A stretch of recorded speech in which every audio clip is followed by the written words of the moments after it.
Thank you, Alex, and thank you, Tiny Robot, and welcome all to our public input pre-meeting for our Truth in Labeling Task Force. I'm, as always, grateful for the support of my Vice Chair, Dr.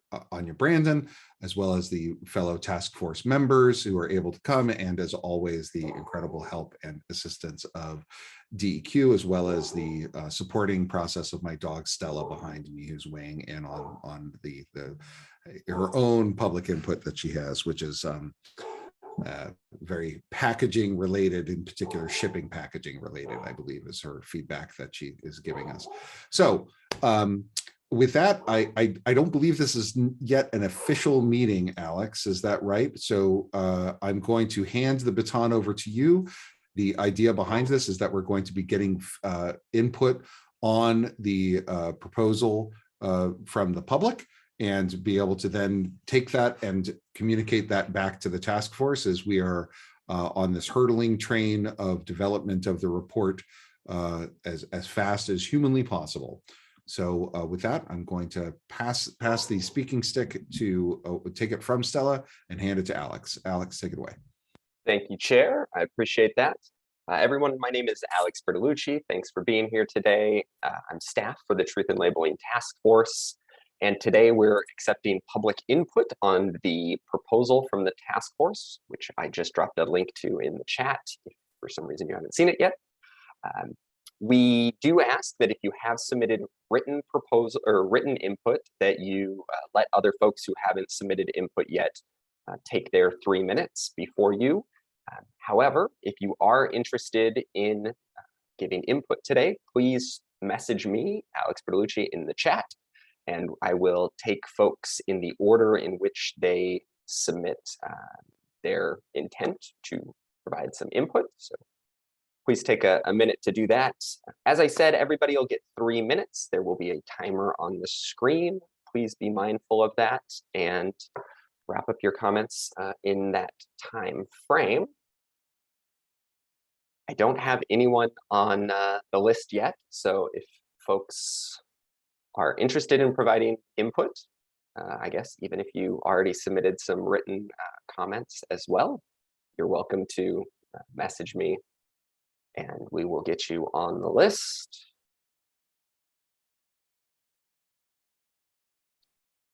Otherwise, I can just, like, I don't know, sing, dance. Otherwise, you'll have to hear from Stella again. The FedEx person for the neighbor is gone now, but there's lingering resentment. And I do want to point out that if no one decides to speak, folks are welcome to take off. I will be on here for the full hour in case somebody does show up at some point, since we did put out the fact that it would be a full hour time frame. We are, you're welcome to hop on and off as needed. I do have one person who has asked to have 3 minutes, and that is Paloma Sparks from OBI. So if you are so interested, once you're ready, I will start the timer. Thanks, Alex. Can you hear me? Great, thank you. Paloma Sparks, Oregon Business and Industry, primarily here on behalf of the Oregon Retail Council. We submitted written comments, but I just wanted to flag some things. There's a lot of room for interpretation in the proposal that we've seen so far, especially when we talk about timelines. We haven't really been specific about what it means to give producers time to come into compliance. We would really like to make sure that because Oregon is such a small market, that we give California time so producers are getting into the place where they would likely come into alignment with the California rules. Simply because that market is so much bigger. I mean, it's the biggest market in the country, and Oregon just can't compete. And if Oregon gets ahead of California, what that means is more likely products will get pulled from the Oregon market rather than have those unique labeling requirements because they just won't be able to get that done in time. And it won't make sense financially for those producers. And we also just, we haven't really had enough time to really understand from producers what it's going to take to change labels. There's also a lot of requirements that are already on labels that will have to be taken into consideration as we talk about changing sort of what else we put on there. For instance, nutritional information has to be of a certain size and a certain prominence. And so we have to accommodate all of those other elements as we talk about changing what label requirements are. Did get a little nervous when we talked about local government availability. I think that's probably aspirational, but we'd really like it to be a consistent statewide standard because there's no way that we can predict what is and is not on the local lists. So with that, I'll leave it to my written comments, but just there's a lot of room for interpretation left in the proposal at this point. And so it's hard for us to understand exactly where we would land and what the cost of this would be ultimately. Thanks. Thank you.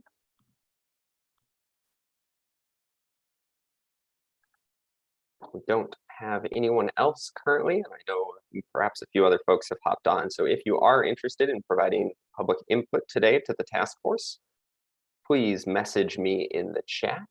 We will get you signed up to go.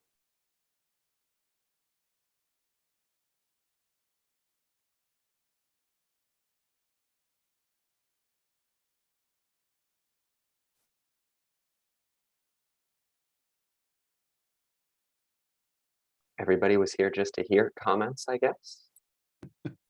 I know, I'm looking through everybody who's on here. No one else has any comment.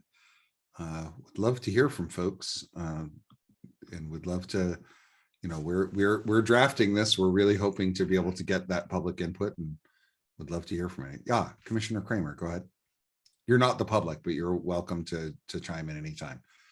Thank you, Chair. I was just curious, Ms. Sparks mentioned written comment. How many written comments did we receive? And thank you. Great question, Commissioner Kramer. Looks like there were 10 written comments, and you should have received those last week as well. I know there was some issues with size, so if you didn't receive those as a task force member, please let me know. I'll make sure that we get those sent back out to you. There was one that came in this morning that I haven't sent out to the task force yet that I will do after this meeting. It had to pertain to QR codes and smart labeling and worry about folks who don't use smartphones. General there.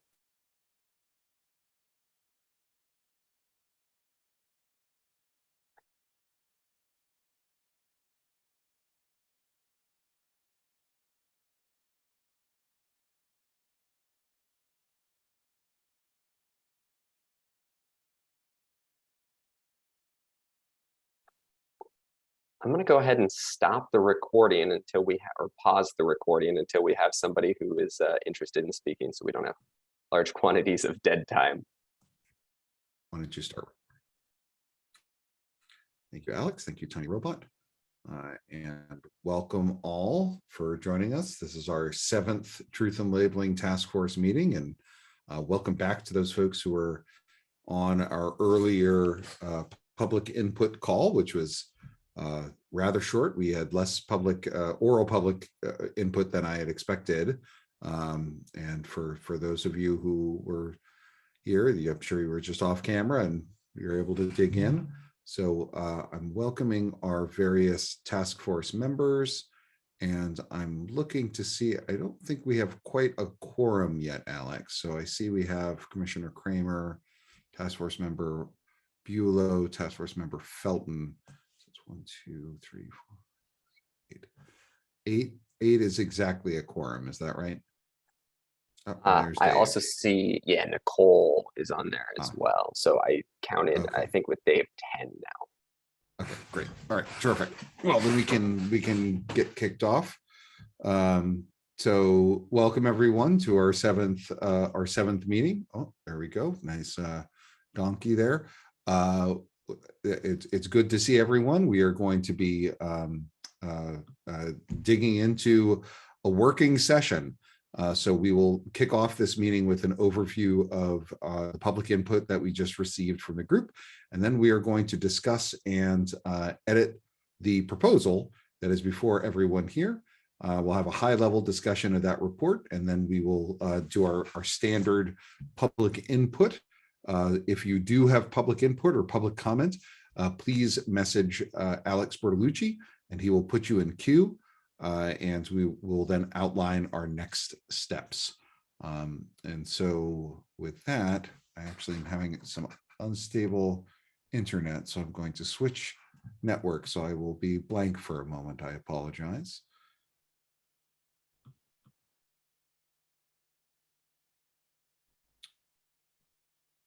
Oh, all right. Is everybody still there? You are still there. Okay, terrific.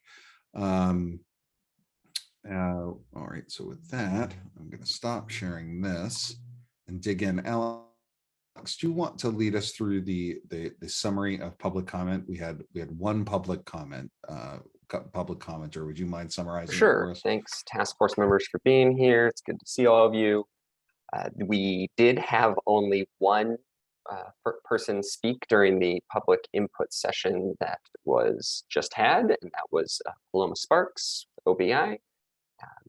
She had also submitted written comment, and so it was just to highlight some of those points, mainly worried about how the labeling would impact folks who sell into Oregon, First California, looking at how those impacts of 343 would impact here in Oregon and the two laws if we were to move forward with our with the task force proposal. And then some confusion around the local government lists and if there would be multiple lists throughout the state. While summarizing some input, you all should have seen written comments sent to you last week. Those overarching themes were about the mandates, whether or not there was going to be a mandate for do not recycle labels, the mandate for the smart labeling and the timeline for that. We also received a written comment this morning, which hasn't gone to the task force, but will be sent out about access to technology and smart labeling. And then lastly, the other overarching theme was from folks concerned about the RIC and whether or not the slash over that would comply with the other 36 states that do require the RIC, or if it would hide the RIC there, the recycling identification code. So that was public comment. We didn't have a lot today. Are there any questions from task force members that I can answer now?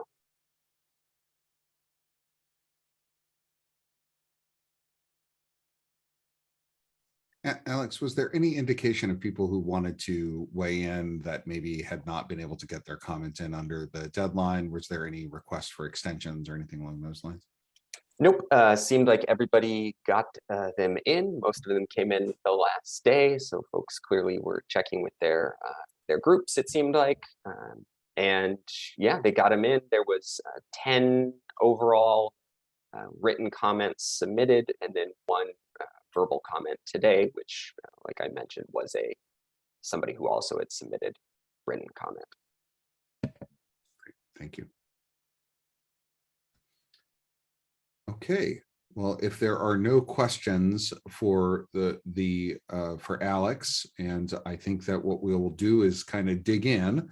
So our hope is that the group has, oh, okay, hang on. We have a comment from Dan before we dig in. So Dan, you had a comment, go ahead. Yeah, maybe a question is in terms of the public comments received, and maybe this is going to be part of the discussion about the report itself, is will there was some consistent themes throughout that. And, whether or not we go back and revisit some of the recommendations, I'm not necessarily suggesting that, but will those concerns for which there was sort of a common theme on those 10 comments received be reflected somewhere in the report itself?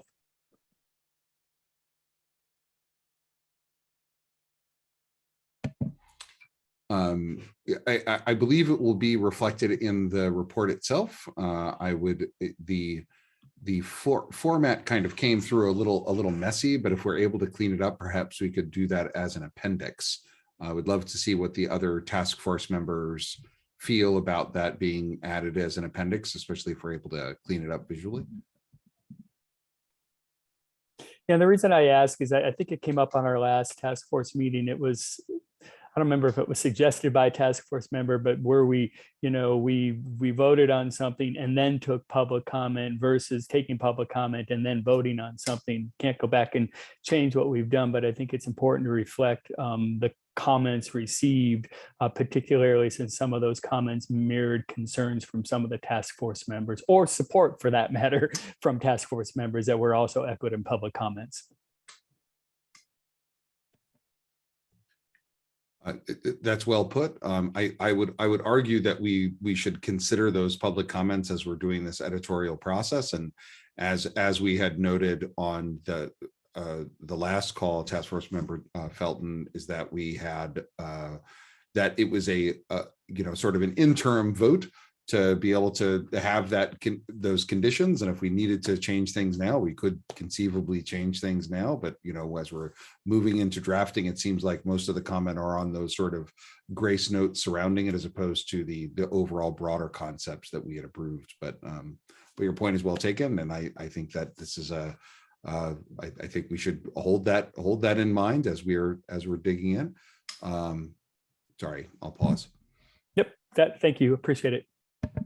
Task Force Member Felton, and Alex is putting the message. Please make sure you message Alex Bertolucci from DEQ if you want to make public input again at the end of the meeting. So we'll have ample opportunity for that. Okay, any other comments or question before we dive into our report and recommendations? So I'm waiting for all of you to have your hard copy. My printer was not working earlier today, so I just will have to do this a bit live. So we are going to be walking through the report, and I really would love to have conversation. We can go through it in a linear fashion and dig in as we get through. I imagine we'll have a fair amount of comment, but I will scroll down. I am controlling the screen, so if you do have questions or commentary, please chime in as we get through. I am not going to read the document, as much as folks would love to have a recording and we could turn this into an audio book. We will not do that at this time. So we start at the executive summary. Are there any questions or comments about the executive summary in its current form? Go ahead, Task Force Member Larmouth. Just I guess a technicality, but the title of the act has plastic pollution and at the beginning of it. So I don't know. I know we say Recycling Modernization Act several times during the document, but did like those first words, do they need to be there, or do we need to say it once and then from there use RMA? What's the best solution there? As an editor, I agree on first notice. You sure, as an ex-editor rather, you should always spell out the entire thing, and then we can shorten it for later on in the document. So I will add that to the to it right here. Oops. I believe that's the official title as I've written it out.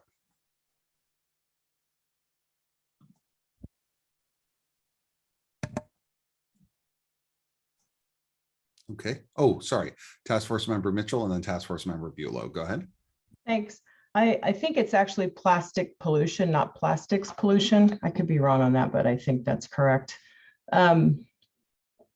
And I had the same comment echoing in. Also, when you get down further, the first time you abbreviate it to RMA, you need to note that in parentheses, I think, as well, for people to see that. But that's further down in the document.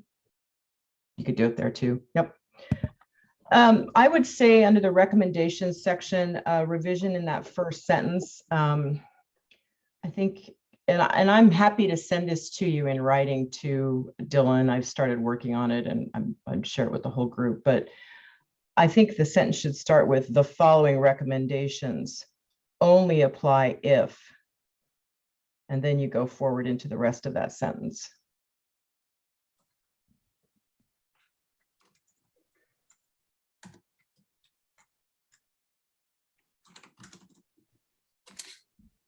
So it was written, I will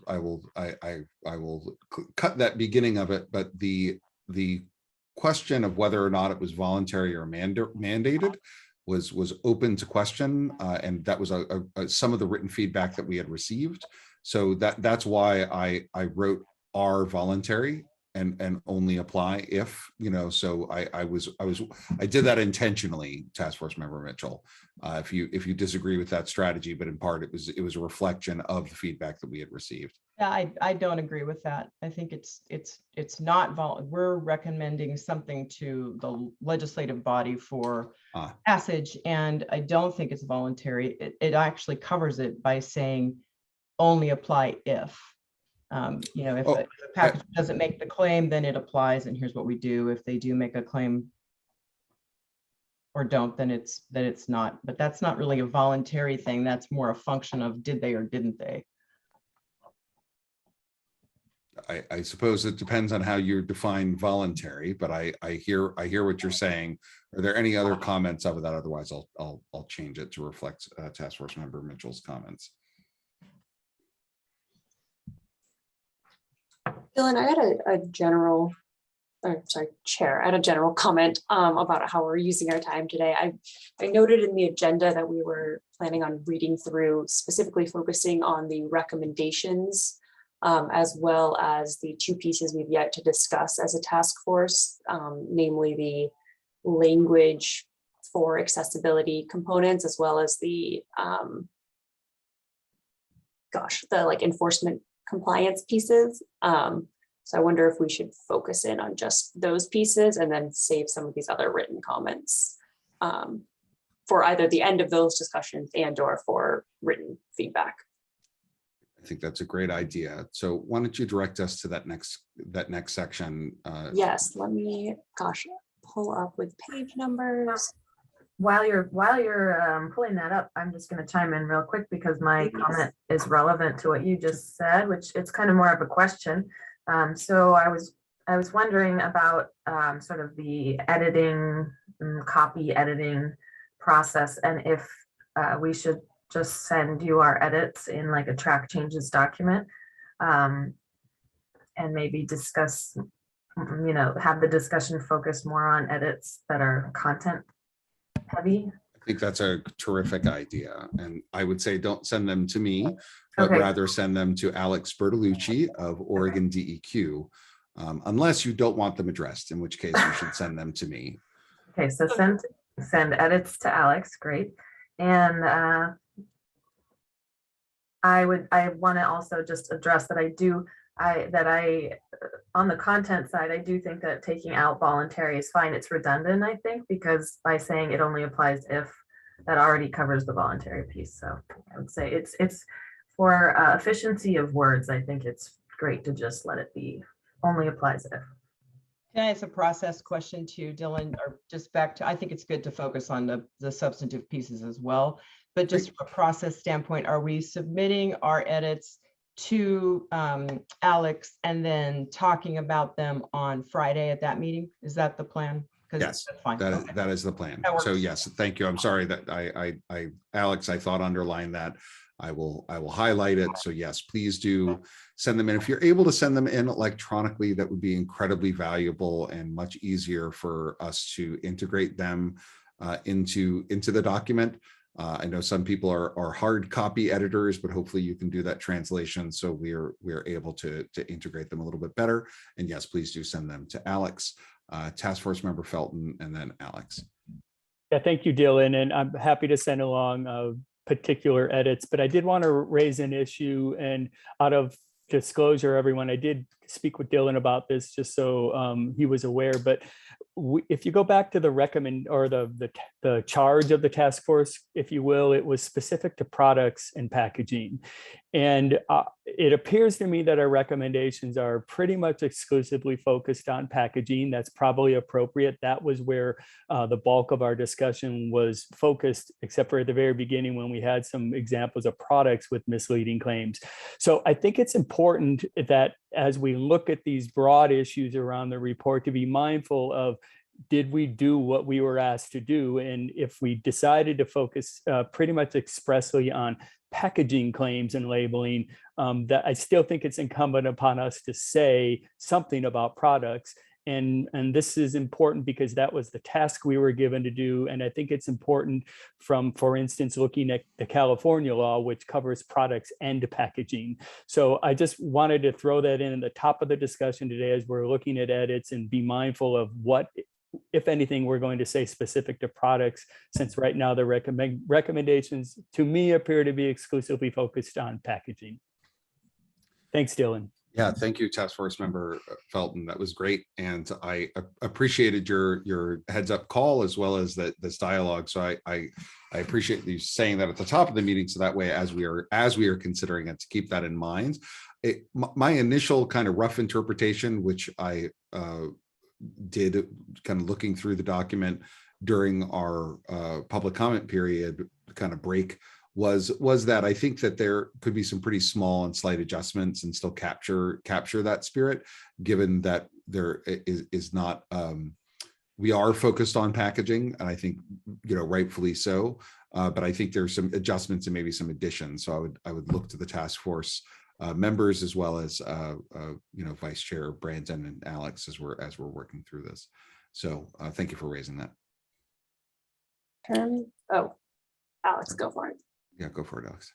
Thank you. I just wanted to respond to folks and make sure that we were all on the same page for getting comments submitted. If you would please submit your written comments to me by the 19th, so noon on Thursday the 19th, then we can incorporate those into the work session. Just so we're all on the same page. Thanks, Chair. Thank you so much, Alex. Okay, so Anya. On content, our specific recommendations are on page 13, followed immediately by labeling guidance for accessibility and the liability recommendations. There we go. Okay, 12. I was close. You hit it. All right. So okay, so these are the final recommendations. I think there were some Grace Note edits and changes that happened here, but let's walk through it here and see if there's any comments on this piece. Yes, Task Force Member Larmouth. Hello again. If somewhere in here, I think it is important to say what a recycling claim is. And that's an edit I can send in.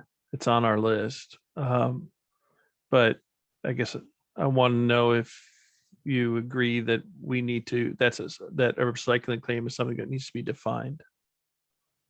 Yes, I do. So It is currently defined under the very work in progress definition section. Scrolling down a bit further, right up from there. So I guess we might want to move it up because it's not. I mean, it seems to be the only thing listed under definitions, which makes it easier to move, but it should probably happen before we start talking about what a recyclability claims can do. Great. Would also welcome feedback for other pieces that need defining, because I'm sure there's other pieces as well. But as we work through this, I'm sure that'll come to light. Thank you. Task Force Member Bulow and then Task Force Member Mitchell. Thank you, Chair. I wanted to follow up on the previous comment also to say I don't see the definitions section in the contents. So maybe maybe we put that right after, right at the beginning by executive summary. And there must be other definitions I think that would be important to include that are commonplace for people working in the industry, but not necessarily in the common, like vernacular, if you will. Things about MRFs or recyclers, who are recyclers, those sorts of things. That seems second nature, but maybe should be specified.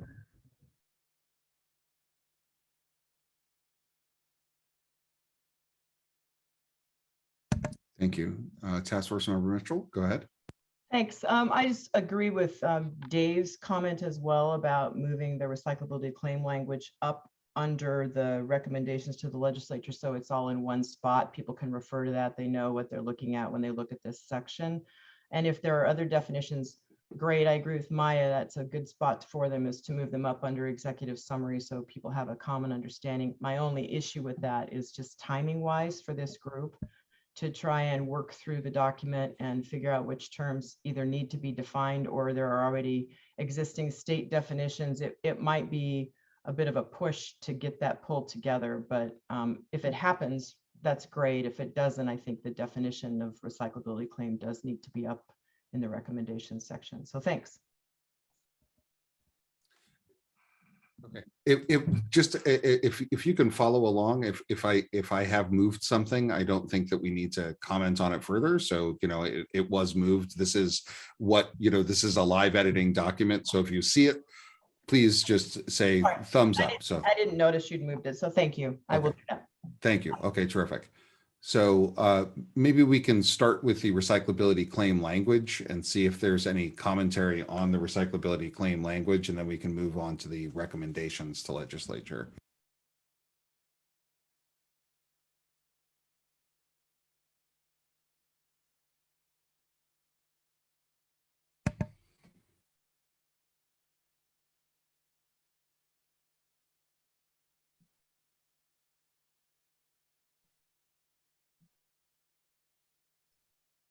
I think it looks good. If you're just looking for comment in, I'd give you a thumbs up on it. Terrific. I do want to ask folks, because we were talking about accessibility over the course of this, can everybody see, is the font the right size and everything? Should I increase is it large enough for folks to see? Or rather, I should ask the negative. Does anybody need me to increase this up from 140%? Okay, great. Okay. So now we are moving on to the recommendations for the legislature. This is, again, what you have been seeing and slightly cleaned up. So let me know if you have any comments or questions.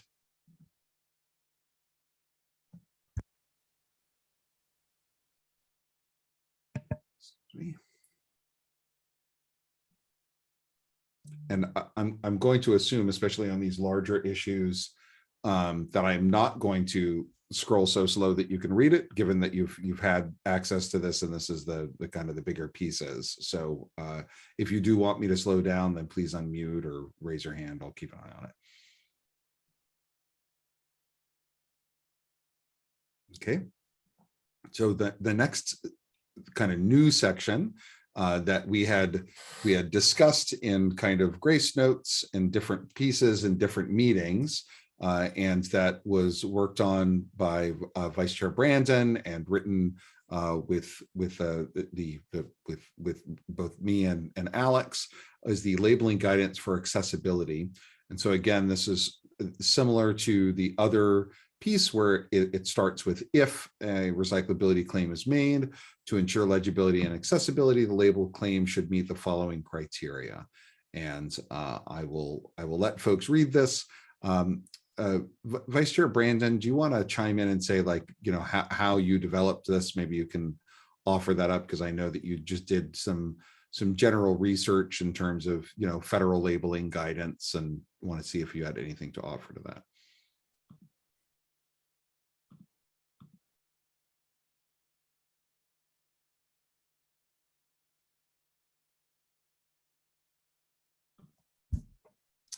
Okay, Anya maybe stepped away from the piece. So I do know, at least in part, she did some research on accessibility just of you know, federal labeling guidance. And so, you know, we're again looking at that, you know, how the recyclability claim is set off by the use of hairlines with, you know, topography that's at least 8 point with 1 point of leading, footnotes to not be too terribly small, as you can see here. I love the reference to kerning, which is the space between letters as we go through this. And as I'll stop reading now because I see Task Force Member Mitchell has a comment. Go ahead.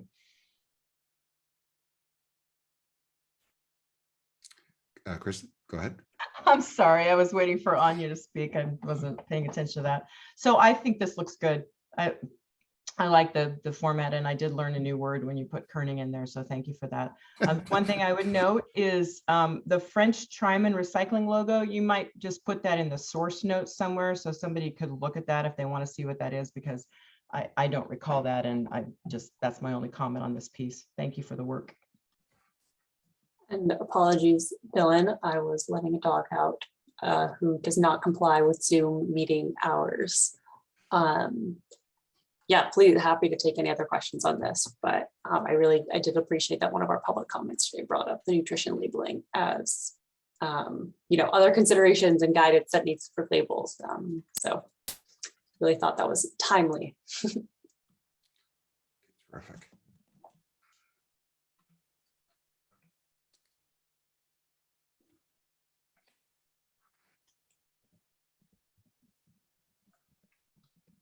So this is Dave. I had one more point on these bullets where it says if the consumer must take action, it actually says must, which, you know, we can fix. Thank you for the catch of that typo. Yeah, this has not been run through a standard editorial process, and so I definitely appreciate any typos caught. We will definitely run it through a regular editorial churn, but this is, you know, we needed to get it out to everyone so they had time to review it. So thank you for catching that. Unless I meant to say must, you know, very, very must. Or musty. Okay, so other comments on the labeling guidance for accessibility? Otherwise, I'm going to look to Vice Chair Brandon to guide us to the next section. The section right below this, I believe, is also some new content here. This came from, gosh, Task Force Member Mitchell and someone else. I think Task Force Member Miller as well. Correct. Our resident lawyers. So if you guys want to talk through this piece, you're more than welcome to. Yeah, this is Sean. Yeah, I went through this last meeting, and it was part of a discussion we had during Senate Bill 582. It's just really simply just tracking the liability and enforcement to the producer that's actually responsible for the packaging of the product. And so, you know, there's flexibility in the market that dictate that. And, you know, those that will join the PRO responsible for that particular product is where that simply liability and will, you know, they'll be held responsible. And so the civil penalty authority enforcement piece, we just agreed to leave that, you know, basically blank on the penalty per day. If you look at the existing DEQ statute in the different product stewardship pieces, they vary. And so again, you know, unless the work group or the task force wants to get into that detail on what the legislature should recommend for violation, we felt let's just keep it consistent with existing statute, but let the legislature decide on what that penalty would be. Happy to answer any more questions. I agree with what Sean just said. The only thing I would add, if you want to put that under civil penalty enforcement, is a sentence that just says exactly what he said. We left the amount of civil penalty for the legislature to determine, in case there's, for explanatory reasons only, if you want to. But I can put that in my written comments if you like. That would be fantastic. Okay. Thank you. Yep, and I'm fine with that too. Great. Oh, we got some applause there too. That's terrific. Thank you. Oh, it wasn't applause. You were trying to raise your hands. I thought it was applause. Task Force Member Felton, go ahead. Can you hear me okay? Yes. Sorry about that. I should probably know this, but I don't. On the wipes, the House bill that's referenced, was that an enacted bill, House Bill 2344? It is. That was Okay. passed. Yeah, that was passed in. Okay, was- thank you. So it maybe would be helpful to reflect it as law rather than the way I'm reading it. I would not necessarily know it was actually it's law versus just a bill that was introduced. So if it could be reflected as enacted or whatever the other precedent is for SB 582, something like that, just to be Yeah, clear. good point. Enrolled, yeah. Thank you. Yeah, you could say enrolled House Bill 2344. There you go. There you go. Thanks.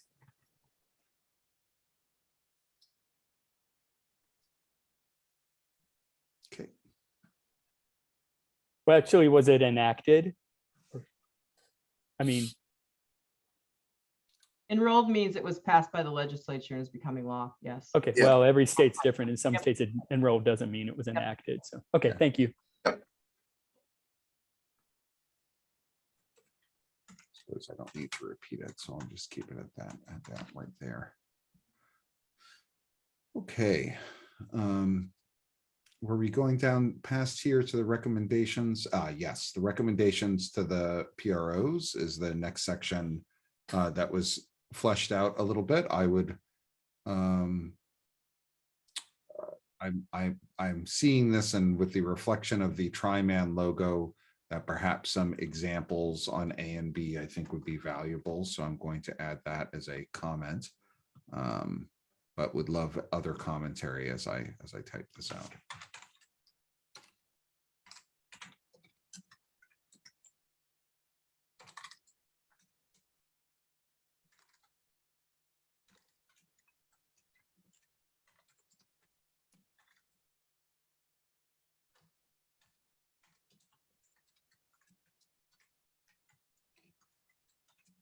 Go ahead, Task Force Member Felton.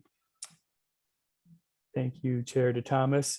I think this came up earlier in one of the task force meetings, and maybe it was in some comments provided, as what do we mean by good labeling practices versus poor labeling practices? It seems a little vague to me, and if we're talking about standardized or well adopted labeling practices, I don't know, but just good and poor seems sort of arbitrary. So a great question. I suppose we should probably look at some, maybe as we're gathering examples of good labeling or poor labeling practices. I suppose it also could be referenced that it would be determined by by DEQ or through the PRO process. I know that in the last time I referenced this, it was the French Tri-Man, which is from CITIO, and essentially CITIO, is the one that put in statute that was the preferred labeling practice. So presumably the PRO or DEQ would say this is a preferred labeling practice. I suppose it would have to be DEQ, thinking about how RMA will be implemented. That they would decide that, and then that would kind of be an input to the eco-modulation, is my thought. But that said, we could share examples of other countries, because I know that Germany, UK, and France all have the same eco-modulation. Thank you. Even preferred reads better to me than good or poor, Any pushback on preferred? I agree. I prefer preferred. Your preference is noted. All right, Task Force Member Mitchell. Yeah, I think that's a good way to do it, is also a reference to the eco-modulation group that will be working within the process, which probably is a combination of the producers as well as the Recycling Council, I think is now the new name for the ORSAC.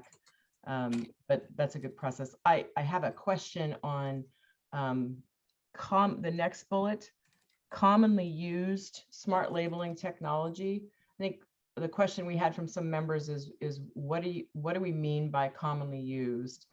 You know, most of this tech are we talking about QR codes, which could be something that some people are very familiar with, or are we talking with it's commonly used and not every producer will have an app that you have to download to do a check to the question was, what do we mean by that? So that's my question. I was the thought behind using the term commonly used was trying to be more expansive than just a QR code. You know, a QR code is commonly used. And so trying to say if there is something else, you know, I think of, you know, when QR codes first showed up, they weren't commonly used. Now they are. So, you know, by a number of metrics. But I suppose that maybe as we define that further, we could flesh that out a little bit, maybe add a couple of sentences to sort of share that. I thought I added a note already to add an example of a QR code. So at the very least, you could see one commonly used piece, but I would look to the task force to see if you have additional considerations. Well, or we could just remove the language that's commonly used and just leave it at labeling via smart labeling technology, which opens the door to all different kinds of options, and then show some examples like you suggested of a QR code too. I guess part of my thinking there was, to your point, was to, you know, adding commonly used would sort of, you know, make sure that it's not like one label that's created by one company that is used on one package that, you know, makes you download an app to be able to do that, you know, that having something like that could be, you know, we could just define commonly used, I suppose, you know, so saying like having some measure of prevalence. I don't know what measure that would be. Any other thoughts for the team? Yeah, I have a thought about that, which is that the commonly used, I don't know if we should specify that, because that technology changes so quickly, and it's possible that certain leaders in packaging might develop a new one that trumps all QR codes. I don't know, it's just the kind of thing where maybe that wouldn't be maybe the QR codes disappear in the next year, who knows? I mean, it won't, but just to play devil's advocate on that front, I do think that saying smart labeling technology is probably sufficient. Maybe by giving an example, as you specified, like e.g. QR codes, something like that. And this conversation around this terminology just prompted something I was thinking as I read through, which is there are several locations where the language is a little vague, where it's like several studies or you know, we reviewed X or some types of confusing labeling. So anywhere where there's reference to a different report or a source, I would just recommend sort of giving either the specific or just generally linking back to the appendix that it references, or whichever, just to clean that up a little bit. Yeah, agreed. I think that's one of the actions that we have outlined for us, you know, Okay, great. moving on is making sure that all the citations are clean, and that we were unable to do to be able to, again, get this out to everybody in advance. Task Force Member Eggleston, I saw you had your hand up earlier. I don't know, was your question addressed? Yeah, thanks, Chair Thomas. I was just going to suggest exactly what you wrote, so I lowered my hand. Thank you. Great. Okay, so then I think that the next question is we have implementation and then our conclusion, which is not written. So that is still coming. This is by its very nature a work in progress that we are working on together, but I'll let everyone look at the implementation. I will say that the strong bias in drafting this draft report, this work in process, is very much reflecting a bias of simplicity. And I don't think Senator Beyer is on our call today, but really trying to, we've not done a full sort of jargon screening, to make sure that it would be commonly understood. Maybe I'll give it to my teenager who just came romping through a moment ago to be able to do that. But we did definitely want to keep we had a bias of trying to keep the report as short as possible and as simple as possible. So right now it's at 23 pages, which is a little bit longer than I think we had originally discussed. But as we are adding text, I would just suggest to if you can say it in fewer words, please do so as you're offering comment. Okay. All right, so I will scroll down into the appendix part of this and delete an extra space. And Anya, do you have another new section that you can point out? No, I think we could go down to the table if you'd like. Oh, that'd be great. Thank you. And then I think after we hit the bottom there, we can return to the top and start going through kind of some of those other comments as members have. That's right. Thank you so much. Totally. So this is a reflection of the request that Senator Beyer had made to say, how did we get here? And so I think Alex did a wonderful job compiling, which then was edited. And Task Force Member Felton, I know you're not you're applauding right now. I know you want to be called on, so I will call on you next. Oh, you are applauding. Oh, nice. Oh, wow. Okay, that's great. So I'm just reading everybody wrong today. So this was a compilation of all the proposal elements and their outcomes. So we tried to connect. Again in table form to sort of tell the story of where we came from and then how we made those decisions as a task force. And so we would love to sort of read this through and think about, how this kind of went through without doing, a line by line retelling of all of the oral comment that we had during it.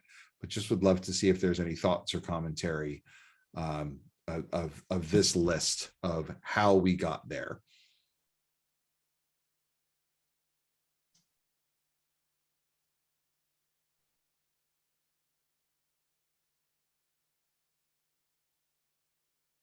Go ahead, Task Force Member Mitchell. I'm more than happy to wait if somebody else has something. I know you want to try and get everybody's attention or conversation on this, but No. If you have commentary, please chime in. sure. Okay. Well, I think it's a good idea to put it in table, but I also think it needs to be up above in the report, at least some written reference to proposals that were considered and not determined, with a reference down below, because as you know, with the length of report, you're right, it's 23 pages. A lot of times people get to the appendix and they don't get any further, and they don't get to the appendix either. They think they're at the end of the report unless they have something of interest that they want to look at. So I would do a reference up above after we've gone through the recommendations of this group to the things, proposals considered but not adopted, or something like that, with at least a brief piece of that. And I'm happy to submit something for you in writing and not take it up here, honestly, because I haven't done anything yet, so there wouldn't be anything to say. So that, with that piece being done, I have some comments on some of these things about, in some cases, there is discussion about how we came to a decision. In some cases, there are not, but I'm happy to also just go through that and submit that in my written content before on the deadline on the 19th. So that would be greatly appreciated, and thank you for the offer that we will now take you up on it, because this is being recorded. So that's terrific. I really Great. appreciate that. Thank you you. bet. Thanks. Yep. Task Force Member Larmouth, go ahead. I guess it's a visual note. To me, the first page of the table that includes multiple rows and columns got very confusing to try and keep straight. Yes, that part. The following tables, I guess because they're because they're broken up by the page, it's not as confusing. But so I don't know if we want to, if we can insert some spacing or Oh, I see. come up with Yeah. some other layout thing. This one sort of looks like a checkerboard. It's hard to know if I'm supposed to go, especially as the first one, if I'm supposed to go across or down with my. Absolutely. Yeah, the format's going to be improved, and I think this is just sort of a rough format, but yes, it is meant to be read. There should be a space between this line that I am hovering over with my cursor and this line. So it's the dark, blue. I believe it's blue. Thank you so much, Anya.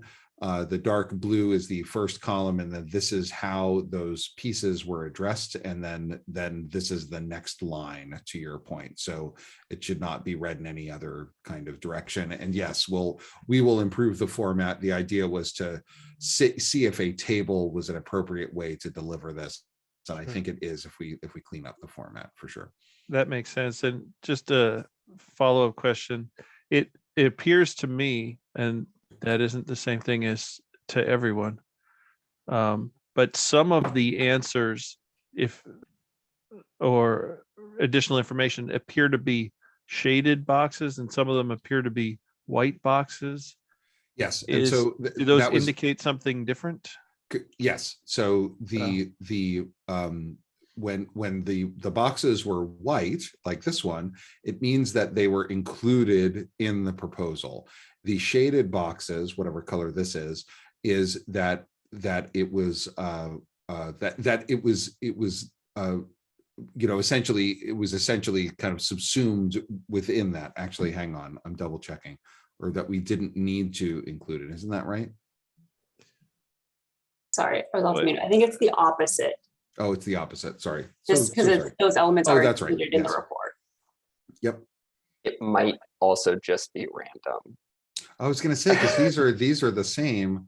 I interpreted that wrong. So I think that the idea being that so what we should do is shade them for, if it is included, to have that be one shade, and then if it's not included, then we would have it be a different shade, which is how I was reading it. But then I realized that was not the case. So right now it was just meant to be a test that I failed. Thank you, Alex. And Did I?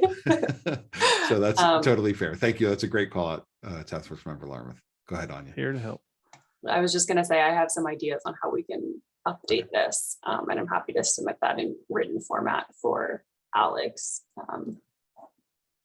Terrific. Okay. Appreciate the edits. Task Force Member Felton, go ahead. Thank you, Dylan. And this may be going off of what Kristen said, and I was curious of some of the nuances maybe aren't reflected here, and I don't want to over edit something, but I'll give you a specific example to see if, as I do look at some edits, is it helpful or not. So we ended at the 5-year mandate, right, on or the mandate of a 5-year implementation for the QR code, as an example. We started at 10 years. Is that a meaningful piece of information or not? Does it matter? As I look at making some edits as to where we started versus where we ended. Yeah, I mean, I think that's the type of comment that we want. I agree. I think that saying that it was down from 10 would be a good reflection of the process. So, okay, then okay, that's helpful. Nothing further.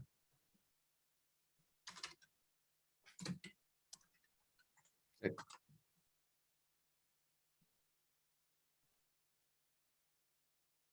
All right.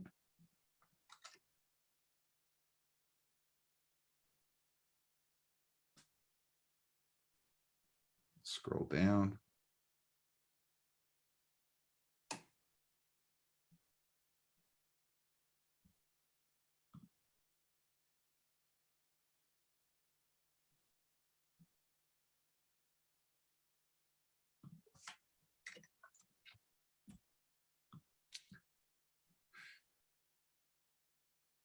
So as I can't quite tell if people are reading this live or not, so I'm going to ask a question. We are reading live. Did I see some nods? Okay, so I'm going to stop talking then, and I'll let you read live.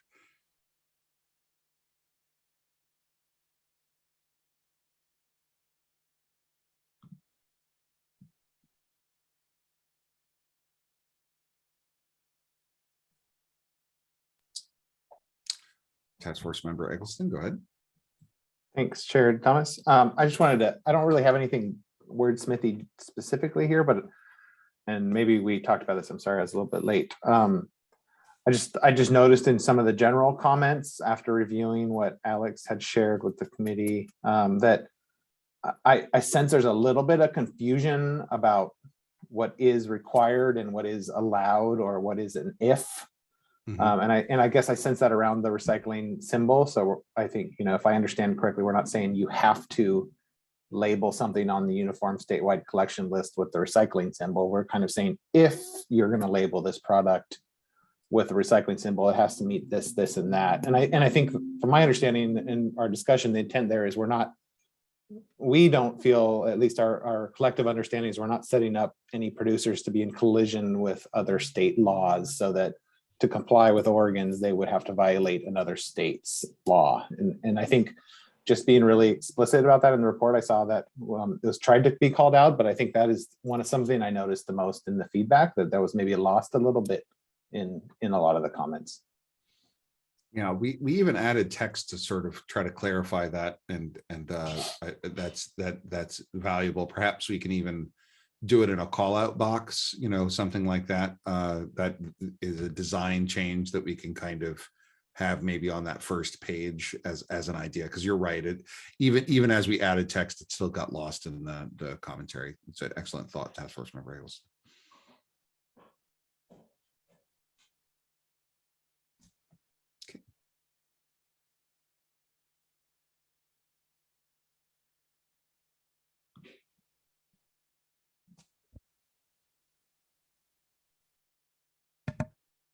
So as you are reading this, I did want to ask a question of the task force. I'm sorry for making you multitask. We obviously received written comment, and that written comment was shared with the task force. I'm recognizing that not everybody was able to consume both the report and that public comment, but I did want to ask the question of those who did read the public comments that was shared with you via Alex, and you read the report, and you have edits, so that's a three level and, is to ask if that influenced anyone's opinion or proposal. Obviously, Task Force Member Eggleston just shared an example of that, of saying that he saw in those commentary that that there was some confusion, and so that's us as a task force being responsive. But I want to make sure that the public is heard. So curious to see if there's any other thoughts or commentary that kind of came in, and as you were digesting it, that it made you think twice about what you may want to edit. And if the answer is no, my exhortation to all of you as we are doing these edits and compiling their edits is to think about that public comment and kind of weigh that as you go through. Task Force Member Eggleston, go ahead, and then Task Force Member Felton. Yeah, the only thing that's, I guess, a little fuzzy and maybe could use a little more thought or investigation is this. I think the biggest challenge is going to be the 45-degree strike through the RIC. And, we feel like, based on our analysis of other states' laws, that doesn't change that. But I think some good points are brought up in the comment that I read. It's like, what message is it now sending? Does a recycler look at number one RIC with a slash through it and say, well, this is not a number one? Are we changing the meaning or the purpose of the RIC? I know it's not supposed to give consumer facing information and education, and it gives information to recyclers, but if RICs start showing up with a slash through them, does all the recyclers going to know what that means, or does that change the impact of it? And that is, I think, a valid question and concern, and I'm not sure how we run down an answer to that other than kind of a gut check, but I think it's an interesting observation that I saw pointed out. Yeah, that is an interesting comment. I will say that I've not fully kind of formed what a response to that would be. So Task Force Member Eggleston, I think that's a good thing to raise. Task Force Member Felton, go ahead. Yeah, thanks, Dylan. And that's one of the things I was going to say is I agree with Tom that it's if we can find a way, and maybe I can help with some edits to try to take a stab at it, just being a little bit more clear, particularly on that 45-degree, language, because it's been consistent that it seems a little confusing to people, and maybe it doesn't look, I'll just say, as bad as people are reading it to be. Maybe it's the best way to say it.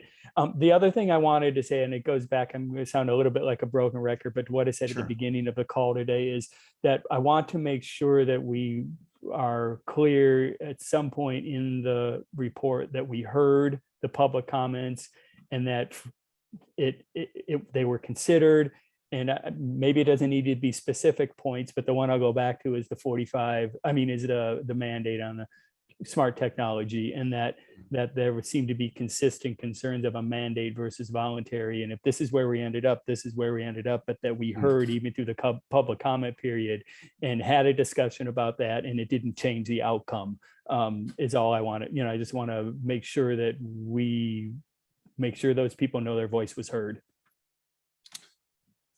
That's an excellent point. I appreciate that. And yes, that's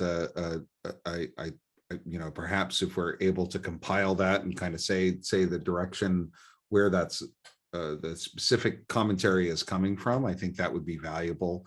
And maybe that could even be another table as we're working through it, much in the same way that we did the same thing with the table with our own commentary internally with the task force.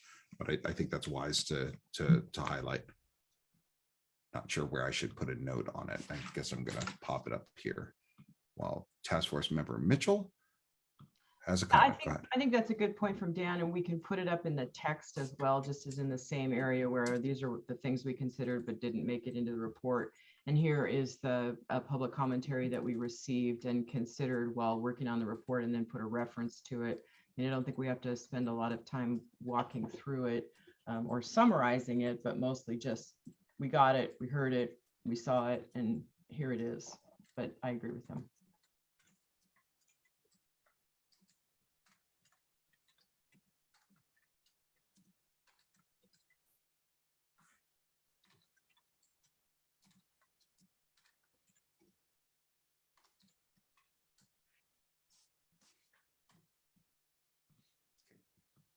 Great. I've captured that as a note, and we'll consider where best to place it. Task Force Member Eggleston, go ahead.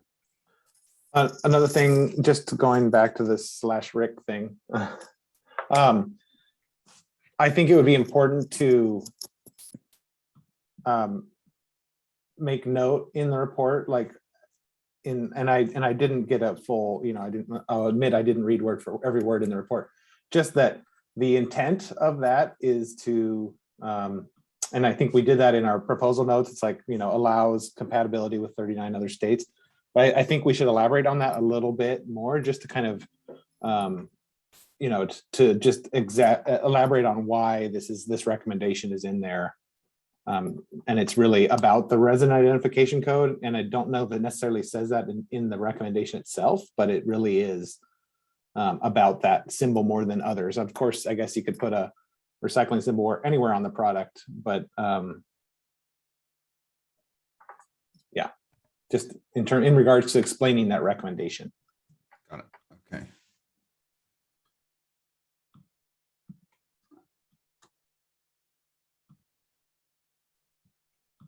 Oh, sorry. Task Force Member Jansen, go ahead.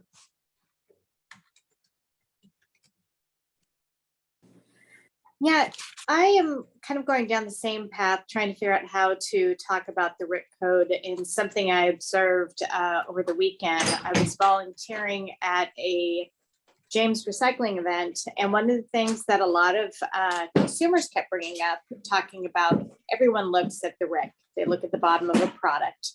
But during the whole time we've been discussing this, I know in the very beginning of the report, we talk about the RIC and whether it's on packaging or products. I think someone brought that up earlier. The dog phone. What I noticed was a lot of the products, you've got a rigid plastic, for example, with the RIC on the bottom, but you also have a lot of products that have the plastic label that discusses the inside product and the label itself now. So there's a lot of confusion between the two and which one to look at. So I had a lot of questions, and I'm wondering through this process, do we need to somehow specify what we want to see in Oregon whether it's just on the label, and because we may have people identifying the product on the bottom by the RIC code, or do we want to say that both need to be addressed? And I'm just concerned, reading through all of this, there might be some confusion there. Does that make sense? It does. Sorry, I was breathing because I was trying to gather my thoughts there. So I suppose my initial consideration is that it really is that if I'm, obviously this is not bill text, but if you say if, and it's a recyclability claim is made, both of those are recyclability claims, by the definition that we throw. So the recyclability claim of the RIC, if it had a chasing arrows around it, which would thus kind of elevate it to a recyclability claim, would have that as a recyclability claim.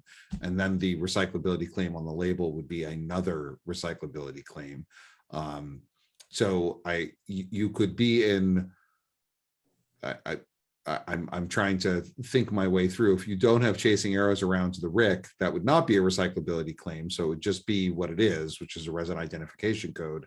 And thus the clarity that would come from, following this set of recommendations, a recyclability claim should be clear to the consumer, whether it is a saying that it's not recyclable or that it is recyclable, if it follows the rest of these recommendations. At least that's my initial thought to what your point being, although I think it will likely take some time to sort of educate folks out of the RIC, especially if that is, I think that will take time, as that is addressed, again, will be addressed via 343 in particular.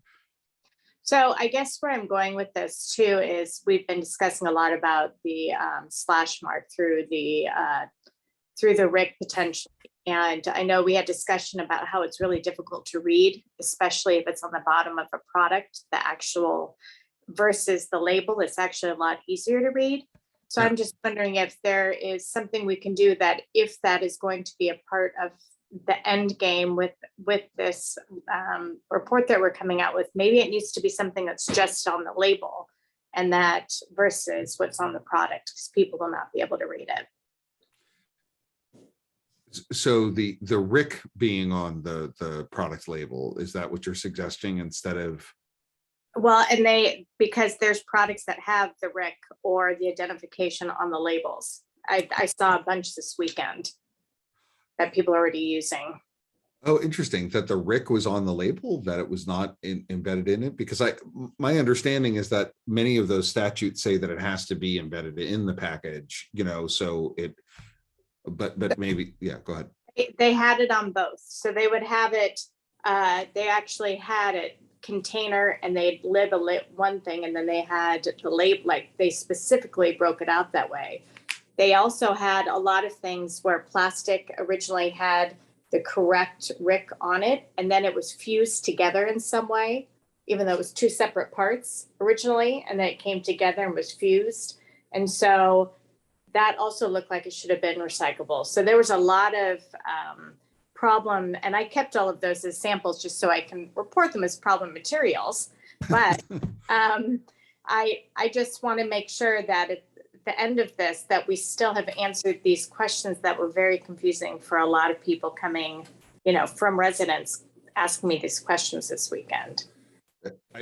That's a great lens to use, Task Force Member Jansen, and I think that I would kind of ask you to hold that in mind as we do finalize this. Now, it is my opinion, if I'm reading both the process right, is that after 343 implementation, and if these recommendations turned into, an implementable statute, that that future state will be that there will be less confusing, if not, no confusing packaging labeling following those implementations. But that's, I think, a really good lens to say, well, will this be fixed in the future? Maybe you can even, I love a good prop on a Zoom call, so you can maybe bring it to the next task force member meeting. That'd be great. Sure. Thank you. Task Force Member Mitchell, and then Alex, did you come on to say something maybe before we call on Kristen? Yeah, Kristen, if you aren't speaking to the RIC, if I could jump in front of you. I am speaking to. Ah, okay, Go right sorry ahead. about that. Go ahead, Task Force Member Mitchell. No, it's fine. That's good to ask. So I think this all kind of continues this conversation about those 36 other states and what they have. And I guess one of the notes I have in my written comments so far is we need a source document that refers to the 36 states and the legislative citation for their RIC requirements with the chasing arrows. And I don't know if DEQ has that. Maybe I was thinking even the plastics industry associations may have that, since Patrick Krieger was talking about their efforts to make changes in that coming up in the fall or in the coming spring. So I just think that that's really important. It answers the questions that other task force members have asked about, can we do the universal no sign in this language and not affect those other states? I have not looked at the other 36 states of the statutes, but I assume that we have that somewhere in a place that we can review it. So I recommend that we do that and attach that as a source document, or at least as a link, so that we can answer these questions and be clear on our ability to do this. The other piece I had that is not with the RIC is back to Dan's question on the public process, the public comments. I think that might fit in that process piece that we have up above of how we met in the 8 meetings and how we did this. And it also might be helpful to point out, we did the 8 meetings. We also had the public process, and we also had a number of people participating in these conversations from different places. And if people are interested in looking at that, they can look at the meeting summaries or something like that to show our efforts to reach beyond just this task force to get input from members of the public and other interested people. Thanks. Thank you. I'm adding this here. And Kristen, to that point, I just put the very standard language that is seen in most of the 36 other states into the chat. It wouldn't allow me to put all of the numbers in there, but it goes 1 through 7. So I figured you could. So do you at the DEQ already have those 36 states and the statutory citations in a document that you could share out? Not each state's statutory. We know what states they are.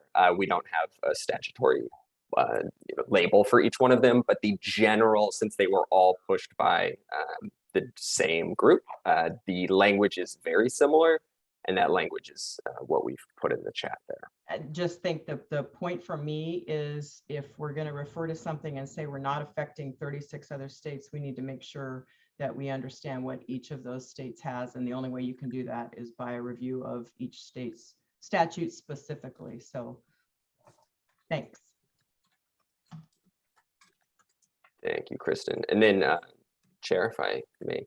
Yeah, hit me.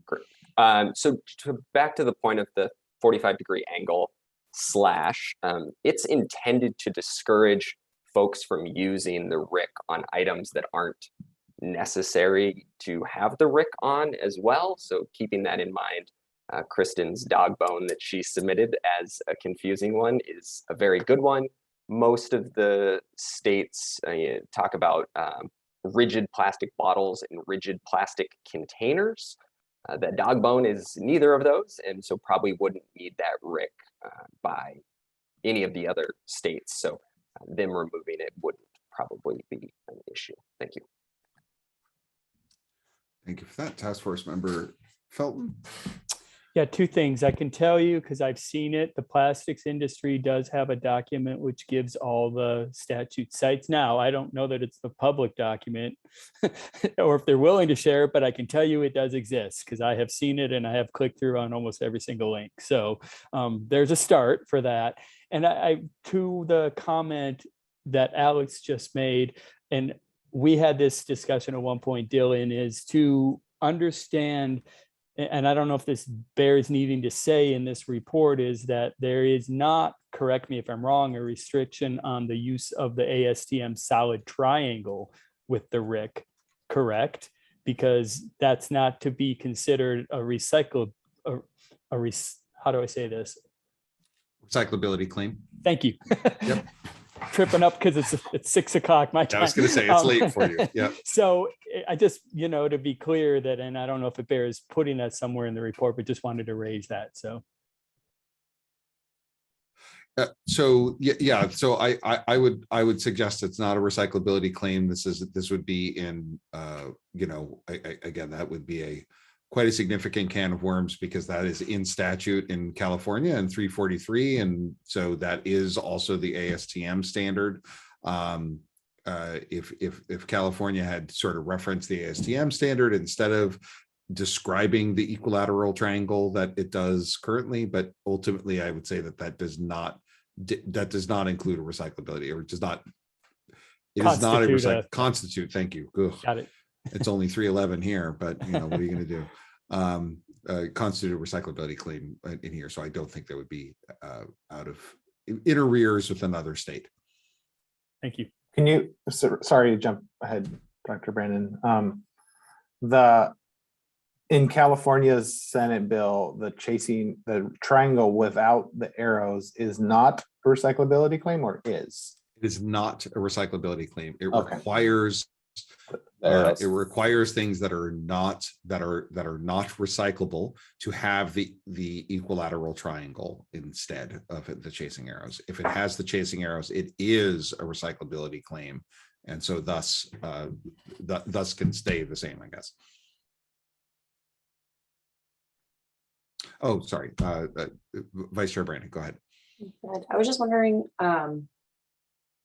given the workload that I think would be going through and making sure we are not in conflict with those other 36 states, and the time associated with that, I wonder if there's added comfort in adding that language that Alex just posted here in the appendix and saying, like, we know that 36 states have something roughly based on this. We do not see it as in conflict with this, rather than like a table with all of the other 36 states, like statutory codes. So then we're making we're saying what we did, right? We reviewed this particular piece of language rather than saying that we reviewed all 36 states. So I'm sorry, I'm slow on the uptake today. So Vice Chair Brandon, you're suggesting making sure that the language is consistent and then using the language as the reference. Is that so that way we don't have to do are you saying do a full table of all 36 states? I'm saying to not do the full table of all 36 states, but say like we reviewed this language that Alex put in the chat. We can cite that in the appendix. We know that language is the basis for the other 36 states. We do not see this as conflict. We are also, yeah. I'm amenable to that. Anybody push back on that one?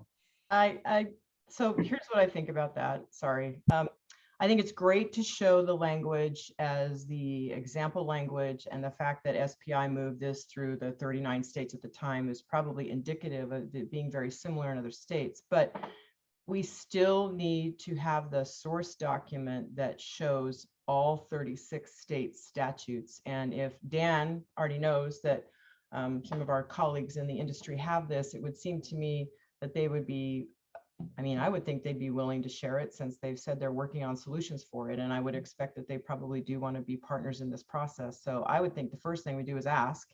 And then the next thing we do is, it doesn't take that long to review a statute and just look at the language and see how similar it is. I just would be reluctant to say, based on a report, that we're going to tell our legislative body that we don't think that this language is going to be a problem in 36 other states if we haven't looked at 36 other states.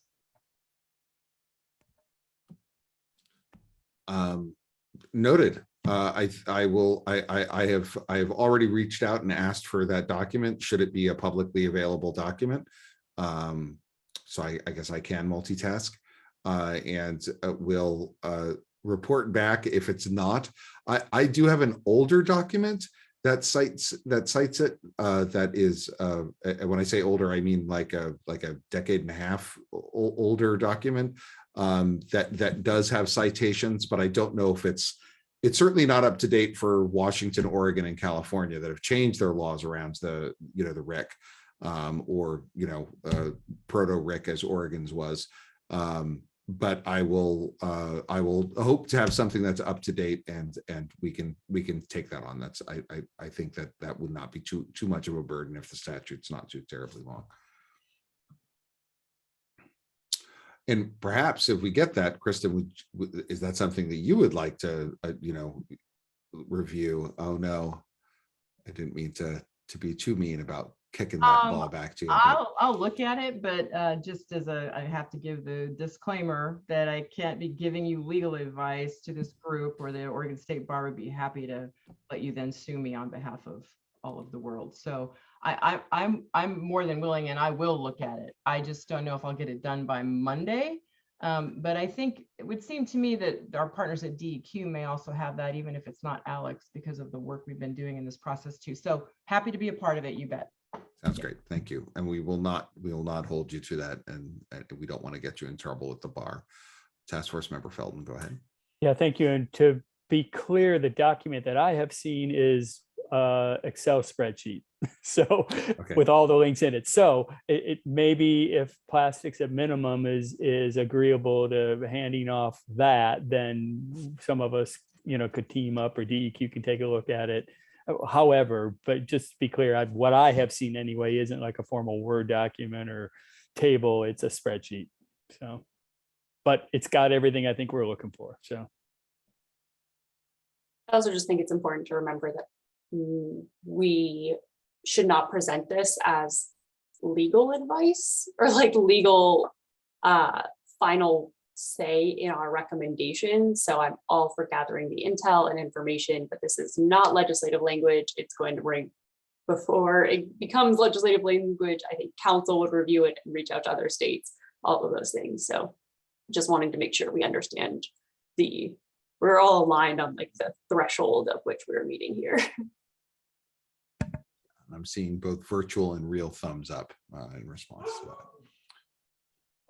We could just cite Kristen's bar license number on it, right? No, we will not do that. This is a recorded public comment. Task Force Member Eggleston. Okay. All right. And I think I captured that piece, so I'm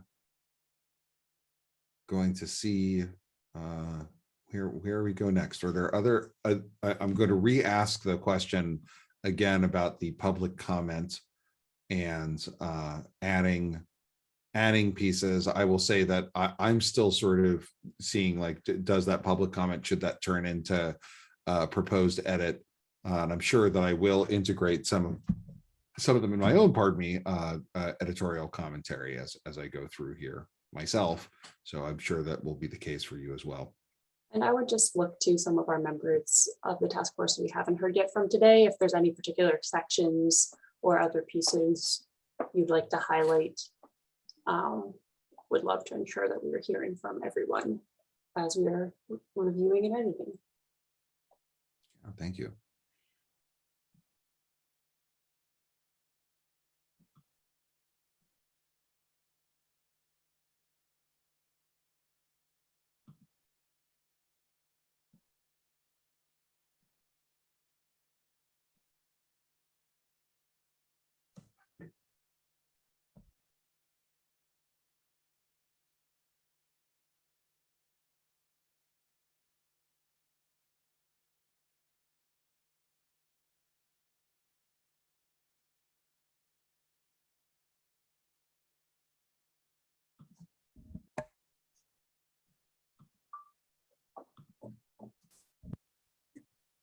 Hearing no other comments, I wonder if one area that is in need of attention are our conclusions. I'm just wondering if this group would like to brainstorm around what are some of the key pieces that we should be including in that we can flesh out more by the time we meet next on Friday to just do some writing.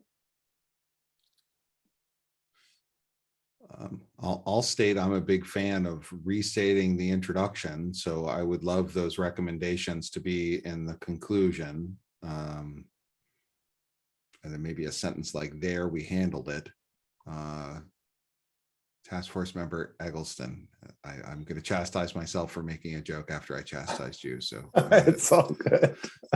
I was thinking about it after we came up with kind of the recommendation of the last meeting, been sitting with it for a while. And I think in my mind, and I think for the, maybe we could think about this in the conclusion.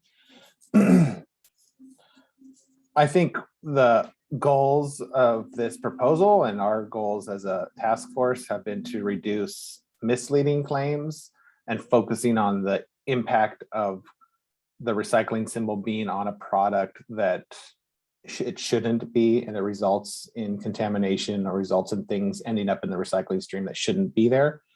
It doesn't necessarily do the opposite, where it requires and really focuses on positively labeling things as recyclable, and if they are recyclable on the Oregon statewide, you know, list, that they get that label and then it says they can be recycled in Oregon.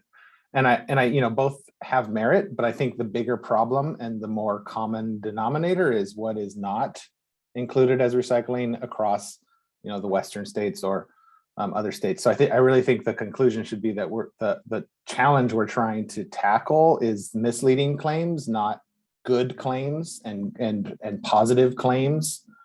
There are some good claims and positive claims, and those should be encouraged, like we've talked about through the QR code and process stuff. But really what I think we're getting at is that we're permissible on the positive claim, but not permissible on the misleading or negative or incorrect claim, I guess, if that makes sense. And I think that's an important takeaway for me, because I think the bigger problem is that things that are not recyclable, but imply they are by their packaging or products themselves, versus things that are recyclable and it's not clear from their packaging that they are recyclable, if that makes any sense. But I kind of thought through that, and I think that's, in my mind, what's the most important part, that, and then I think this proposal is threading that pretty well.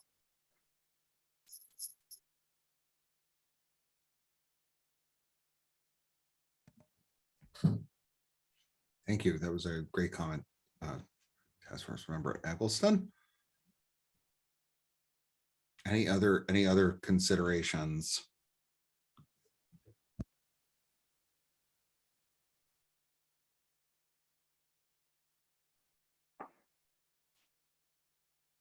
One piece that has stuck with me is in our research on accessibility, just how little was out there as a reference point for these types of claims in particular. And so maybe I would consider emphasizing that in the conclusion and saying, you know, this, we put recommendations out here, this is just scratching the surface, less so for Oregon's legislature, but kind of more as a raising the profile of that issue or consideration in other people engaging in this work in the future.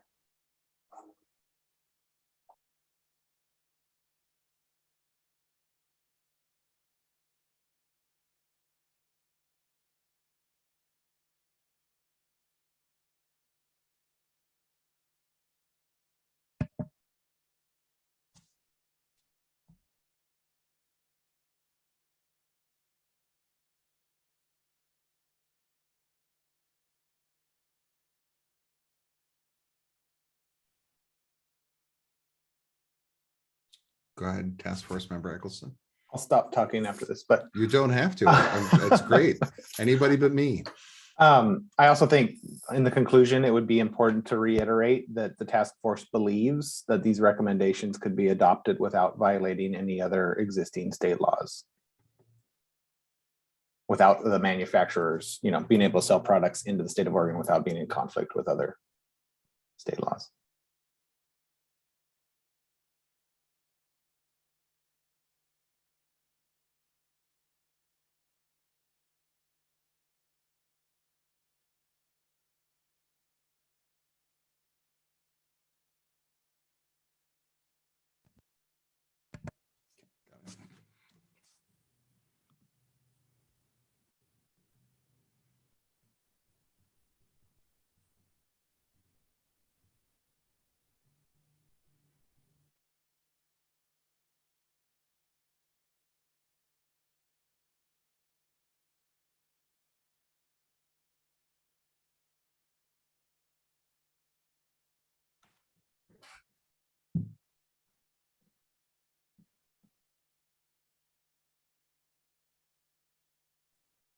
Other thoughts or recommendations or pieces you'd like to move, or if you'd like me to share a different part of the document.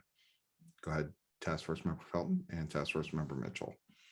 Yeah, thank you, Dylan. And I'm not sure how best to say this, but and it would go to an edit I was going to give you. You don't have to go back to the top of the document, but it says in a couple places in the executive summary about where to give recommendations. And I would edit that to say where to give legislative recommendations, because that is what's in the statute itself.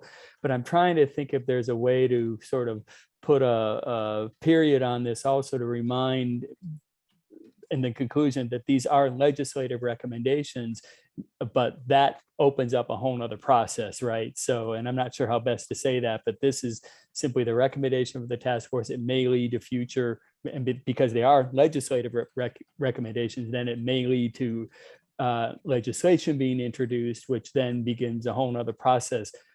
We all know that, but from a general reader's viewpoint, I think if it helps to be clear that just because this is what we, the group, said, was in the final report and the recommendations, means it's going to have a whole nother process after that, if that makes sense. Or potentially a whole nother process after that.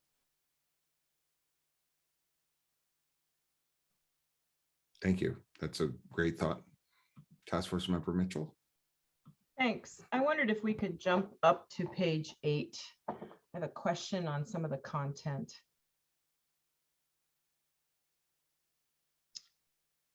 There.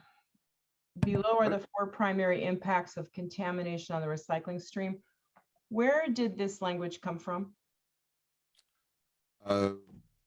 So the language came from Alex and then was, wordsmithed by Anya and myself, as the draft language was written up. I just don't remember this conversation in the task force meetings, although, maybe I just missed it. Was it a piece of the presentation or? No, it's funny when I initially was editing it, I would say that it felt very much of a piece from the recycling steering committee, Task Force Member Mitchell. So it seemed to be connected to that, but Alex, go ahead. You have your hand raised. Some of this came from a presentation that David Alloway gave on maybe it was Cheryl. Either way, somebody on the background of the RMA and some of that work. I believe this was addressed in that. Okay, I'll send you some written suggestions in this section. I just didn't know if there was some source document you were referring to, or I missed some piece of it. So thank you.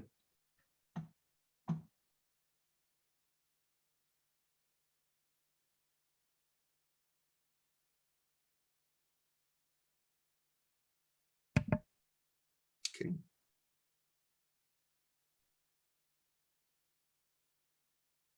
All right.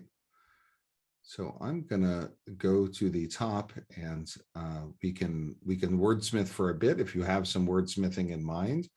I do know that I will say let's not wordsmith the recommendations at each place. We will make sure that the recommendations are consistent in the now 3 places that they will be cited in the report. So we will do this.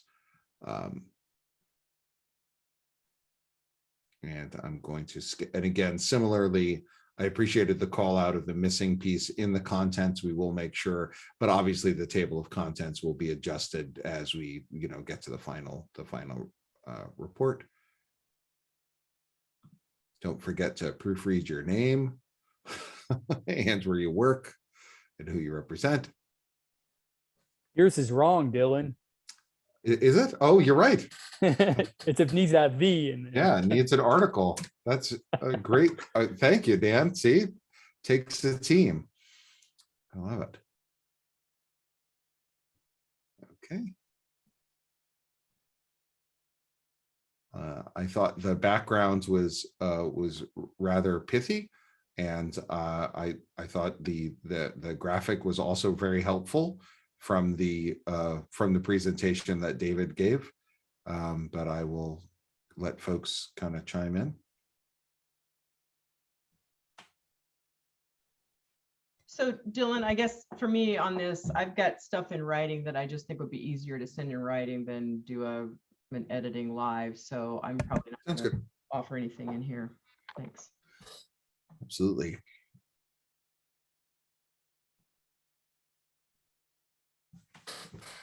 Maybe I'll ask to the negative again. Is there anyone else who has some oral commentary that they would like to address, or other pieces that they would like to address before I make you all go through the painful process of me scrolling slowly through the entire document?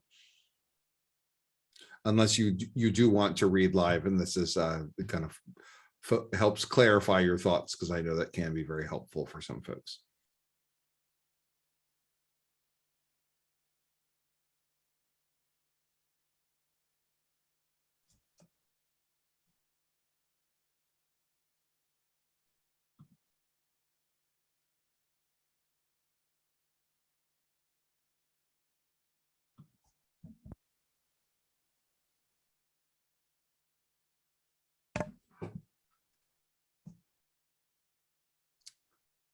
Right. So I'm gonna stop sharing for a moment just to have a bit of a conversation. So I've been messaged a couple of times is can we close up? And the answer is no, because we have a public meeting and we have the public comments period that we have. Oh, sorry. People are on mute and I wasn't sure if they were speaking to me. So we are, so we can continue this. I do feel like I could do the next steps piece. I'll share my screen and I will share this desktop, and with all of you, you can now see every time I was looking to the left, it's because these dogs' eyes were kind of making eye contact out of my peripheral vision, and it kept drawing me over there. So this was our agenda slide. So our next step is to be able to compile the written edits, which sounds like there will be a number of them from the task force members and I'm going to look to Alex to make sure I am capturing this correctly. I see him put his camera on real quick, by noon on Thursday, the 19th. That is correct. Okay, terrific. So at that meeting, sorry, and then in the following meeting, we have a report work session. So this is optional. This is an optional meeting of the task force. We will be getting together. It's for an hour to be able to work on the report, similar to how we have been working on the report today. There is obviously a gap between noon and the next day. We will do our best to sort of integrate, or at the very least, have as reference all of those various edits. That is depending on the volume of the edits, that may be a rather challenging task. So we ask your grace in advance so we can be able to address them as best we can.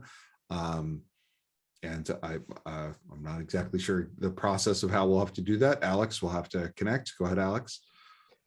And the 19th is the deadline. So if you are feeling like you've gotten your edits done sooner, or you can, I would very much appreciate that, because trying to combine 15 people's edits will be difficult. So I would appreciate any extra time you can give me. Thank you. Yeah, so that's a great thought. So if you did already go there, I see a thumbs up from Dan. Thank you for that. I know I have some plane time tomorrow that I get to use to do some of these edits myself, so that's really helpful. So then our next meeting is on the 23rd, which is, I believe, Monday. Yep, Monday from 2:30 to 4:30. And our goal there is to finalize the report and next steps. And so our hope is that we will be able to take that work product, share those changes, to be able to walk through, finalize what those reports are, and then outline what our vision of what those next steps are that we want to take together or separately or what have you. And then if there are any kind of hanging issues that we have to address, that we will deal with those issues at that time. That's a a good 2-hour long meeting. I will say, Alex, I'm thinking if we have the optional work session, when it depends on how much time we need to be able to send it out to everyone to adjust. I think that it is not that terribly long of a report, so we should be able to have this. A lot of these calendar meetings, I mean, the 23rd is well in advance of, well in advance as a very relative term of the first, when we are going to submit it. But hopefully that 2-hour session, we will be able to address everybody's concerns. If we are unable to, then perhaps we'll have to do some of that via email. I would love Vice Chair Brandon or Alex for you to chime in. I would just add that sounds right to me. And hopefully, I'm sure we can commit to doing this, but during our work session, we can also make sure we highlight and maintain one document that has track changes for those who are interested in reviewing it in advance of our next meeting, just to know what changes are made and try to highlight what those big picture changes were for those who have less time between Friday at noon and Monday at 2:30, but still want to track what changes are being made. Yeah, that's a really, really great point. Yeah, and just to highlight that, I do have the track changes documents as well that I am saving. I've been sharing the clean document with you because there was it was a bit of a mess there. And then moving forward, we can share both if you would like, or if you want to see that one specifically. But otherwise, it sounds great, Dylan. Okay, and I have obviously the changes I've been making live during this that I'll send to you, Alex, and we can kind of work on how to integrate that. Because yeah, there's sort of like I'm sure there's going to be a fair amount of co-editing and typo fixing and such as we go through this. Okay, so I am, Alex is double checking for us to see if we can move to public comment. And if we're able to move to it early, so we'll find out. I would say, yeah, let's go ahead and move. We have one person currently signed up, Deb, Carrie, and then after that, we can just give it a couple minutes to see if anybody else is there, and then there's nothing else. Yeah. Deb, go ahead. Welcome. Thank you. And you're on mute. It's not a meeting. We haven't said you're on mute yet, so now we have. It's now a true meeting. Here I am, unmuted. Hi, everybody. I've been really enjoying your session. I think that's because I'm like a policy wonk, so I find this kind of thing really fun. You know, most people don't, but I do. I live in Corvallis. I live at Coho Eco Village, which is a community of 34 people who recycle together. And I'm on the recycling task force. We call it the Sustainability Action Team. And first of all, I would love to commend you on all the work you are doing to reduce and simplify the confusion we have at our community about what is recyclable and what has been recycled. We do a lot of what I call wish cycling here. A lot of berry boxes get in there. A lot of 6-pack rings get in there. So I'm just really pleased. I'm just tickled that you guys are doing this. I did have a couple of comments. My first was, I have always thought that contamination was getting something dirty rather than getting it dirty in the waste stream. And I wondered if at some point in your report, you might consider a comment which kind of defines contamination so that the general public has a kind of better understanding of what that is. I haven't been following the work you've been doing, so I don't know what the Oregon Depot list is, but I'm looking forward to finding that out. And the third comment is, this is really about packaging and not about products. And there are products like, say, plastic lumber or other things, which can be recycled. How is Oregon planning to deal with those kinds of items? If someone could answer that question for me. Thank you. Thank you for your question, Deb, and we really appreciate the kind words you're saying about the task force, and I see some smiles among our fellow task force members, so we appreciate that feedback. That was a question raised by task force member Feltman at actually the top of the meeting as we were discussing the charge that we have, which actually does talk about products and product packaging. I would say that we had a strong bias towards making sure that we are talking about packaging, because that I think is where that consumer confusion lies that you had referenced earlier, that you're hopeful that this work and other work that will address. So the question is, I think that that we as a group, as we're doing these edits, that we need to take that in mind and say, well, what can we include that would allow for communication around that? I think that really we're wanting to really address misleading claims. And so I would say that something like, let's say, a composite lumber, like what you just described, which is, plastic and sawdust, sort of made into lumber. The recyclability of that, I don't think is a confusing claim necessarily. That's an additional information that would be, perhaps valuable for consumers to have. But it doesn't feel like that the lack of that would lead towards, kind of action under the charge that we're talking about. Okay. But I would kind of see it if Vice Chair Brandon or anybody else has any comments on the task force in response.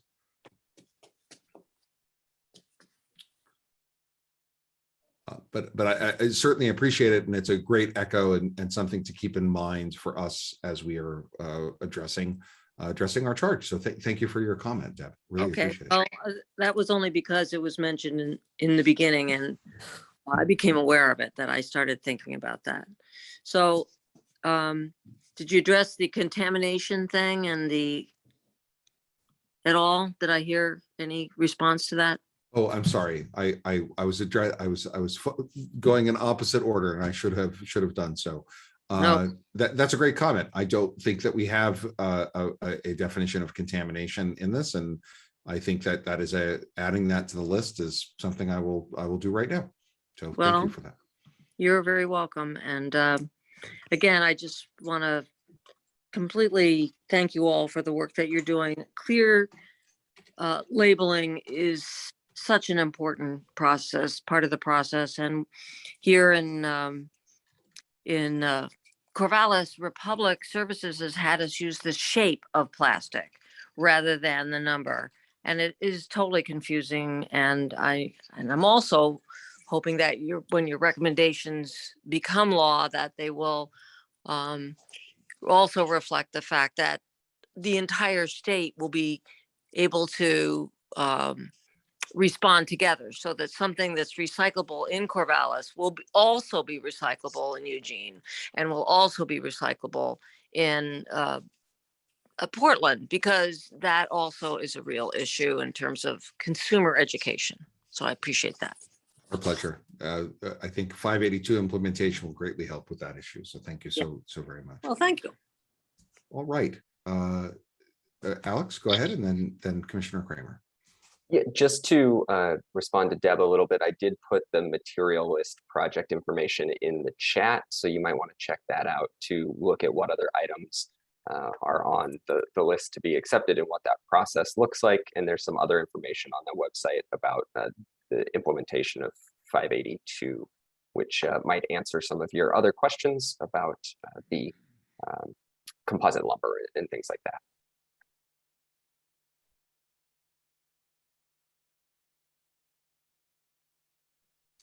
Commissioner, thank you for that. Commissioner Kramer, go ahead. Yeah, thank you, Chair. To address her comment or question about the products, my thought is that that'll be discussed with ORSAC, but Ms. Badaris and Mr. Alway are with us today, and we have the subject matter experts of 582 in the room. We could help maybe with that question. Thank you. Thank you, Commissioner Kramer. Abby, do you want to chime in, or would you? I hate putting somebody who's not in the task force on the spot, but we have asked the expert. Oh, I see our former call phone a friend, ask an expert logging in now. David. Hello, everyone. This is David Alloway from the Oregon DEQ. And Deb, thank you very much for the question, and Steve for the follow-up. So the Recycling Modernization Act will establish a uniform list for commingled collections around the state. That's called the Uniform Statewide Collection List. So what you can place in your commingled bin in Eugene will be the same as in Corvallis and Portland. The Oregon Depot list is a list that the Environmental Quality Commission will establish via a rulemaking that is scheduled to be undertaken in September of next year, and that will potentially provide some depot recycling opportunities, some additional or enhanced depot recycling opportunities for certain materials that are recyclable but not curbside. With regard to products, while it's true that most of what currently goes into the commingled bin are packaging materials, there are some products and pieces of products, books, printed paper, telephone directories, certain forms of scrap metal are, I said books, I should say paperback books, all potentially recyclable. So these lists that the Environmental Quality Commission will establish via rule may include some products, products that, not packaging, but products that are potentially recyclable. I'll note that the state's ability to require the recycling of those materials is somewhat constrained due to the structure of the Recycling Modernization Act, which is a shared responsibility program that requires the producers of what are called covered products to share in the responsibility for recycling. And it is that shared responsibility that will make potential expansion of recycling opportunities possible. But covered products are defined in the Act to include packaging, food serviceware, and printing and writing paper.